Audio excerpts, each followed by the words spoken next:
Hey, how's it going, guys? Welcome back for another card review. So in this video, we're going to take a look at our brand new collaboration coming new January, Rockman X Dive. Okay, so finally one of the collaboration that I know, right?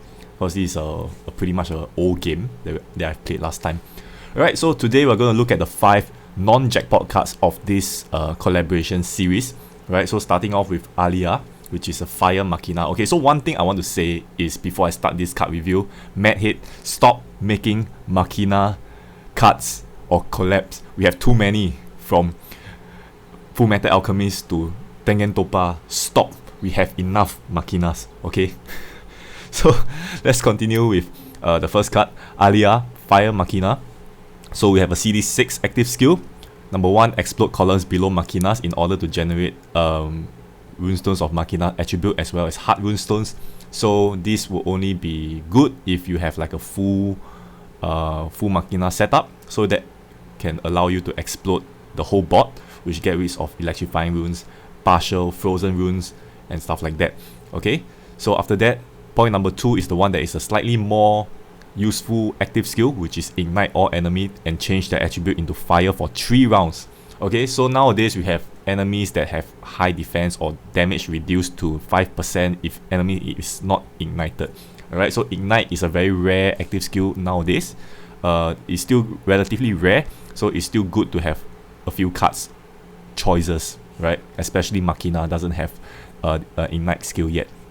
Right, so ignite is a very good skill to have, as well as changing attribute to fire. Right, so we do have enemies that only receive damage of his weakness attribute, and sometimes if you're running full fire team, then you would want to change full water team, you want to change their attribute into fire or stuff like that. Okay, so attribute changing is a useful skill as well as ignite. Right, so this is one of the more useful non-jackpot cards in my opinion. Alright, so next we're going to move on to the second card, which is a light Machina, Cinnamon. Right, so CD6, number 1, fully recover HP. This one is a very situational active skill. Right, so somewhat useful when you encounter monsters such as like foul play, reduce your HP to 1 and stuff like that. Right, they might come up with a stage whereby you have an enemy which reduce your HP to 1 and then no recovery for that round, and then the following round you have a enemy initial attack and stuff like that. Right, so quite a scumbag combination, but you can use Cinnamon here to recover full HP, something like what Laplace does. Okay, so a very situational active for part 1. So part 2, explode hard runes. If you explode more than 1 or equal to 1 hard runes for 2 rounds, team attack times 1.6, damage received minus 40%. Okay, quite decent. Alright, so point number 2 is whereby if you explode more than 8 hard runestones, in my opinion, there shouldn't be that many hard runestones normally on the board. Right, so if you explode more than 8, the effect stays in play for 4 rounds instead of 2 rounds. Alright, so what I can foresee for this second part of this active skill is to kind of counter things like for example, anti-hard shield, or you have a anti-hard initial dissolve, and then you have electrifying hard, for example, right? So you can explode hard. So for that is one way you can use this active skill. A second way is to, nowadays we have this reverse heal shield kind of thing, right? Whereby if you dissolve hard rune, you kind of reduce your HP, right? Something like that, right? So you can actually use this to get rid of the hard runes on your board, right? On a third thing you can take note of is maybe things like Kamikaze Shield or Tumbler Shield, 20% or 25% Tumbler Shield, right, whereby you need to constantly grind against the enemy, right? So having 4 rounds or even 2 rounds of damage reduction is good to help you sustain through that Tumbler mob as well. Right, so overall I think that Cinnamon here can pretty much match, do a bit of matching with the one I mentioned before, the Alia, right? Because Alia actually explodes the board and give you the Machina attribute as well as hard runestones. So in that case, you might have more than 8 hard runestones on the board. Alright, so that's one thing to take note of. But a bit unlikely if you're gonna play all non-jackpot cards, right? So it's a very situational card right here. Alright, so I'm going to move on to the next card. Okay, so the next card we're going to talk about is Earth Machina, which is Palette. So we have a CD7, slightly longer CD as compared to the first two cards we have mentioned. Right, so number one, electrify all enemies. So we have the first one with Alia, which ignites the monster. Right, so we have another card right here to electrify enemies. Right, so electrifying enemies is also quite a relatively rare skill for now. Alright, but the thing is, it is a repetitive skill in terms of attribute as well as race. So it's a very big no for this card. Right, so if you remember electrifying enemies, we do have Earth Machina, which is the Machina version of Medusa, which also electrifies and inactivate. If you're looking at the second point, why do they have a typo here with a 132 points? Okay, never mind. Right, we have Medusa Machina form, which electrifies, and we do have this Frankenstein looking card, which is also Earth Machina, which also electrify enemies. So we have 3 repeated attribute and race for electrifying. Right, so I find that this is quite stupid. Right, they should have just created more varieties for electrifying. Like maybe you can give it to another attribute or give it to another race to make it more viable for other teams to use. Right, but anyways, this is one of the more not so useful cards. Alright, because it's already repeated. So if you have that Frankenstein looking card or you have that Machina Medusa, this is pretty much useless already. Okay, so point number 2, affected enemies will be inactivated for 1 round. Alright, so this is even worse than Medusa, which Medusa actually inactivates for 3 rounds, if I remember correctly, and then the Frankenstein is either 2 rounds or 3 rounds. Right, so this is even worse.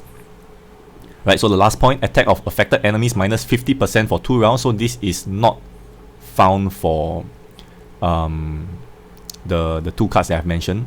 So it might be a trade-off, but it is also another stupid point if you think about it, because it is inactivated for 1 round, right? And then affected enemies minus 50%, attack of affected enemies minus 50% for 2 rounds. So if the enemy is inactivated, why would the enemy attack, right? So technically you only have enemy minus 50%, attack for 1 round.